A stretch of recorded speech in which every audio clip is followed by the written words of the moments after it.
Goeiemôre, so groot is die voorreg om u te groet in die liefdesnaam van die Here. Die opskrif van my boodskap vanoggend is: wanneer u wysheid vind. Kom ons wees nou eerlik met mekaar, hoeveel keer het u en selfs ek al as gelowiges geval, wegbeweeg van die Here af en so verlore geraak in die wêreld met sy wêreldplesiere en sy wêreldsvalsheid. Dalk het u dom dinge aangevang, geluister na Satan se vervalste soetigheid. U sien, nog altyd is dit u en ek wat wegbeweeg van die Here af. Nie die Here wat wegbeweeg van ons af nie. Hy staan ons by. Hy beweeg nie weg nie, maar ons kies iets of iemand anders. Die Spreuke digter skryf in Spreuke 24 vers 16 dat soms val die gelowige 7 maal, maar elke keer sal hy opstaan. Jy sien, dit kom nie uit jouself uit nie. Dit kom wanneer jy die Here waarlik liefhet. Wanneer jy die Here waarlik dien, sal jy weer opstaan. Jy weet, jy stof jou af.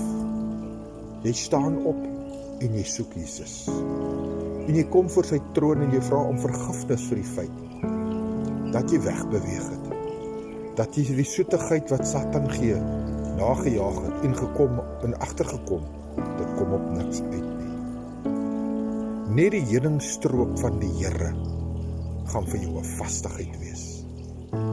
En eendag, as die Here kom en jy verskyn voor hom, dan gaan jy dit besef.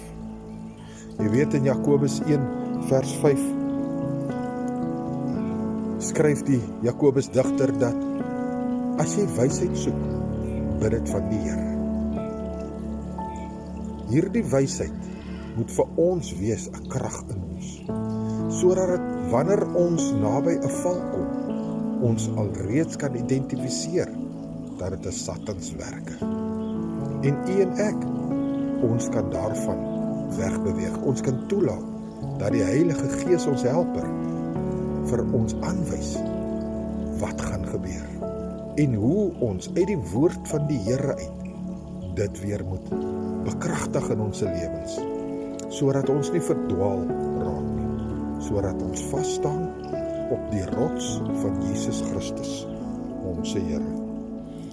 As die goddelose so oor u loer, bevestig die Here God as die skuilplek van die Allerhoogste. Psalm 91 vers 1.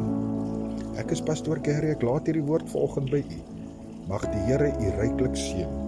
En weet net, Jesus is u rots. Jesus is u krag. En die Heilige Gees, hy is u helper. Amen.